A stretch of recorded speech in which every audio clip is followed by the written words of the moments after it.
अस्सलाम वालेकुम। जैसा कि आपको पता है बेरी हाइट्स कराची की डेली बेसिस पे वीडियोस होती हैं। अल्हम्दुलिल्लाह सिर्फ बेरी हाइट्स कराची का हमारा काम है, उसी हवाले से वीडियोस आपके सामने लाता रहता हूँ। आज मैंने एक जो ज़रूरी चीज़ महसूस की आप लोगों के साथ डिस्कस करूँगा। जो यहाँ पे बाइंग सेलिंग करने आते हैं लोग, मार्केट प्रैक्टिस बेरिया की कुछ और है, शहर की कुछ और है। ये चीज़ आप जहन में रखें कि एक तो मोड ऑफ़ पेमेंट पे बात करूँगा, दूसरा कंडीशंस पे बात करूँगा, यहाँ पे किस तरह डील ली बेची जाती है। तो यहाँ पे जैसा कि आप लोगों को पता है शहर में बिल्कुल मुख्तलिफ तरीका है कि भाई आप कोई डील लेने बेचने जाते हैं तो ओनर और बायर को सामने बिठाया जाता है, जैसे DHA में होता है। और मुख्तलिफ जो स्कीम 33 के एरियाज़ हैं कराची में, इसमें 90% डायरेक्ट डील्स जो होती हैं, ओनर टू ओनर जो मीटिंग कराई जाती है, एग्रीमेंट डायरेक्ट कराया जाता है, जो लीगल तरीका है। और बेरिया में बिल्कुल उलट है, 90% बिल्कुल भी डील सामने नहीं कराई जाती। क्यों? उसकी वजह है, काफ़ी सारी वजूहत है। क्योंकि यहाँ पे जो सेलर है वो ज़्यादातर इन्वेस्टर है, कोई जेन्युइन सेलर नहीं है। जैसा कि आप शहर में जाते हैं, कोई क्लाइंट जो है वो रह के प्रॉपर्टी को विज़िट करके बेच रहा होता है और ज़रूरी होता है मीटिंग कराना, हेवी अमाउंट होता है, बड़ी प्रॉपर्टीज़ हैं वहाँ पे। तो वहाँ पे मीटिंग होती है, एग्रीमेंट होता है लाजमी सामने सामने। लेकिन यहाँ पे बिल्कुल उलट है, 90% बिल्कुल भी एग्रीमेंट नहीं होता। आप एजेंट के भरोसे पे डील लेते हैं, एजेंट के भरोसे पे डील बेचते हैं। तो ये कंडीशंस यहाँ पे बेरिया की उन क्लाइंट्स के लिए मैंने वीडियो बनाई है जो देख के यहाँ पे परचेजिंग करने आते हैं। उनके माइंड में ये होता है कि इसी तरह का ही रूल्स हैं यहाँ पे जो शहर में चलते हैं, लेकिन ऐसा नहीं है। हम कोशिश करते हैं कि हमारे पास जो प्रॉपर्टीज़ हैं डायरेक्ट हैं, वो डायरेक्ट टू डायरेक्ट अल्हम्दुलिल्लाह जो भी तकरीबन मेरे काम हुए थे वो direct to direct, party to party हुए हैं। लेकिन कुछ ऐसे यूनिट्स आते हैं जो अथोराइज एजेंट्स होते हैं, उनके अलावा क्लाइंट्स डील नहीं करते। भले वो हम बेरी हाइट्स में ही बैठे हैं, लेकिन कुछ क्लाइंट्स सिर्फ अपने एजेंट के अलावा डील नहीं करना चाहते, या किसी की मजबूरी होती है, वो शहर में नहीं होते, यहाँ पे सिटी में नहीं होते, आउट ऑफ कंट्री होते हैं या कहीं दूर होते हैं, वो भी ट्रस्ट पे ही अपनी चीज़ बेच रहे होते हैं। तो इस तरह का ही कुछ एक हुआ मेरे साथ। एक रिसेंटली एक क्लाइंट आए थे, एक नहीं बल्कि 2 आए थे। तो इसी तरह ही उन्होंने टोकन हमें भेज दिया, डील डन हो गई। अभी जब 10% का टाइम आया तो उनकी डिमांड थी कि भाई जिस तरह होता है लीगल तरीका वो हमें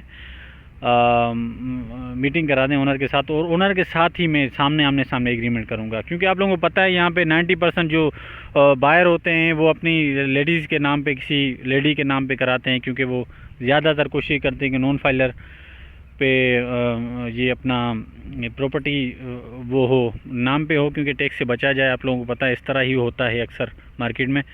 तो वो सेलर लेडी थी, तो जो बायर था वो उसने उसकी डिमांड थी कि भाई इस तरह किया जाए कि मेरी एग्रीमेंट आमने सामने हो और मैं पेमेंट जो करूँ वो उसी को करूँ। इसके काफ़ी सारी वजूहत होती हैं। जो यहाँ पे एजेंट हैं वो खुद भी, कुछ एजेंट नहीं चाहते कि डायरेक्ट मीटिंग करके और एग्रीमेंट करा जाए, उसकी वजूहत होती हैं। कुछ क्लाइंट्स कमीशन नहीं देते, एक तो ये वजह है। कुछ ब्रोकर फिर 1% कमीशन पे राज़ी नहीं होते, वो दूसरी वजह है। तीसरी वजह ये कि जो सेलर है वो यहाँ पे मौजूद नहीं होता। काफ़ी सारी वजूहत होती हैं। चौथी वजह ये भी हो सकती है कि वो जो सेलर है वो अपने एजेंट के अलावा किसी पे ट्रस्ट नहीं करता। उसको बोलता है भाई आपने जो बोला वही मैं करूँगा, और आप जिस तरह चाहें। तो काफ़ी सारे कंडीशंस होते हैं। अब इसमें आप अगर डील लेने आते हैं तो आपको लाजमी जो मार्केट प्रैक्टिस है उस पर चलना पड़ेगा।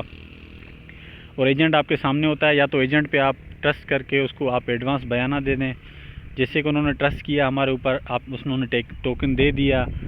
लेकिन जो लीगल तरीका है वो यही होता है कि आमने सामने बैठ के और एग्रीमेंट कराया जाए। लेकिन यहाँ पे नहीं होता इस तरह, तो उस हिसाब से चलना पड़ता है।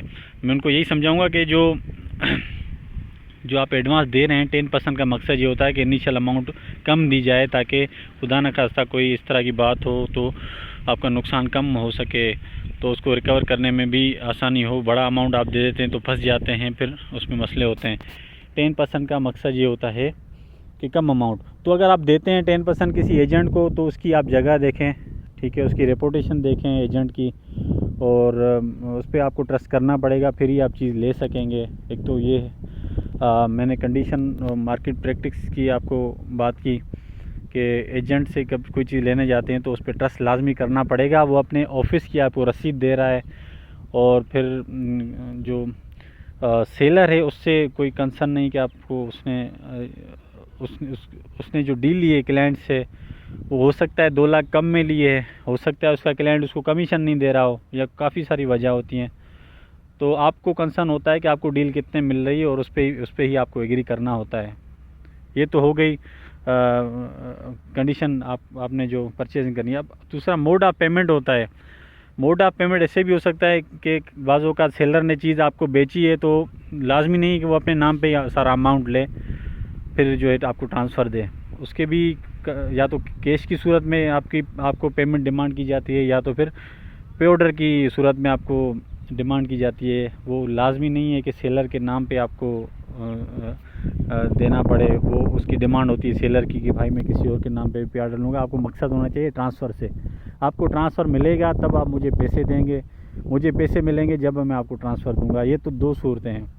तो सेलर को या बायर को कोई इस तरह की बायर को ख़ास तौर पे अपने ट्रांसफ़र से मतलब होना चाहिए। ज़रूरी नहीं है कि जो है वो पेमेंट जो है पूरी उसी के अकाउंट पे जाए। लाजमी है तो जो चीज़ बेच रहा होता है तो आगे कोई चीज़ देखी होती है परचेज़ करने के लिए, तो क्रॉस पेमेंट इसी को कहते हैं कि डायरेक्ट उसी के नाम पे चली जाए। तो ये चीज़ें आपको समझानी थी। तो ऑफिशियल पेमेंट है, कोई फाइलर है बेच रहा है कोई चीज़ ऑफिशियल, तो लाजमी वो आपसे मांगेगा कि भाई मेरे नाम पे ही दो। अगर कोई अनऑफिशियल या कोई जो नॉन फाइलर बंदा आपको चीज़ बेचेगा, उसकी मर्ज़ी चलती है कि भाई अगर आपने डील लेनी है तो सारे पैसे कैश में देने होंगे, नहीं लेनी है तो कोई मसला नहीं, वो आपको डील देगा भी नहीं। तो मुख्तलिफ़ जो कंडीशंस होती हैं वेरी करती हैं सिचुएशन को, उस हिसाब से चलना पड़ता है। और कोई चांस की डील्स आती हैं तो क्लाइंट्स नहीं ले पा सकते, क्योंकि उनको वो आदत तो ही होती है शहर में जैसे एक चीज़ आमने सामने एग्रीमेंट, और यहाँ पे नहीं होता, इस तरह बिल्कुल भी नहीं होता। हमारी कोशिश होती है कि डायरेक्ट हो जाए। अल्हम्दुलिल्लाह काफ़ी यूनिट ऐसे पड़े हैं जो हम direct party to party meeting कराते हैं, या अल्हम्दुलिल्लाह ये भी हमने 9th फ्लोर टावर एच का बेचा, ये भी डायरेक्ट पार्टी मीटिंग थी। इसके अलावा 8वां फ्लोर टावर ए का आउटर, ये भी direct party to party meeting है। शॉप है हमारे पास, ये भी इसी तरह अल्हम्दुलिल्लाह, क्योंकि हमें 1% मिल रहा होता है। काफ़ी सेलर ऐसे होते हैं कमीशन बिल्कुल भी नहीं देते, बोलते हैं भाई हमें नेट चाहिए, क्योंकि यहाँ पे इस तरह का ट्रेंड है। उससे हट के हम लोग नहीं कर सकते, क्योंकि यहाँ पे जिस तरह का होता है, जैसे रूल यहाँ पे 3+3 का है, शहर में 6+4 का भी चलता है एडवांस रेंट का, तो उस हिसाब से चलना पड़ता है, एरिया के हिसाब से चलना पड़ता है। अगर आपने चीज़ लेनी है तो किसी एजेंट को, आपको जो वैल्यूएबल एजेंट हो उस पर ट्रस्ट करके चीज़ लेनी होगी। आपको मकसद होना चाहिए ट्रांसफ़र से, आपको ट्रांसफ़र मिलेगा जब आप उसको पेमेंट हैंड ओवर करेंगे। तो ये चीज़ें आपको काम आएंगी इंशाल्लाह। अगर कोई चीज़ लेने जाते हैं तो हमारे बस में कोई चीज़ नहीं है, एजेंट हजरात के बस में कोई चीज़ नहीं है कि आपको जो है ना, वो कोशिश तो करते हैं कि दोनों 1% मिल जाए दोनों पार्टी से, लेकिन कुछ पार्टियां कमीशन नहीं देती, इस वजह से वो मजबूर होते हैं कि भाई अपना खर्चा या जो कमीशन है वो 1-2 लाख रुपए रख के डील बेच रहे होते हैं, उनकी मजबूरी है। या कुछ हमारे ऐसे भी एजेंट हजरात होते हैं जिनको सिर्फ कमीशन हज़म नहीं होता, वो ज़्यादा के चक्कर में मीटिंग नहीं कराते। तो काफ़ी सारी वजूहत होती है, मैंने आपको बताया, लेकिन जो मार्केट प्रैक्टिस है वो मैंने आपको समझा दी है। तो बेरिया हाइट्स के हवाले से कोई भी काम हो, कोई चीज़ लेनी बेचनी हो तो आप कांटेक्ट कर सकते हैं। हमारा ऑफिस है बेरिया हाइट्स में, टावर एच में, पाम एस्टेट के नाम से, शॉप नंबर 16 पे। मेरा नाम तोकीर है, मेरा नंबर डिस्क्रिप्शन मौजूद है, किसी भी हवाले से कांटेक्ट कर सकते हैं। यहाँ पे पोजीशन, यूटिलिटी के चार्जेस, किसी फ्लैट इनर आउटर की जो वीडियोस चाहिए आपको वो मिल सकती हैं किसी भी टावर की।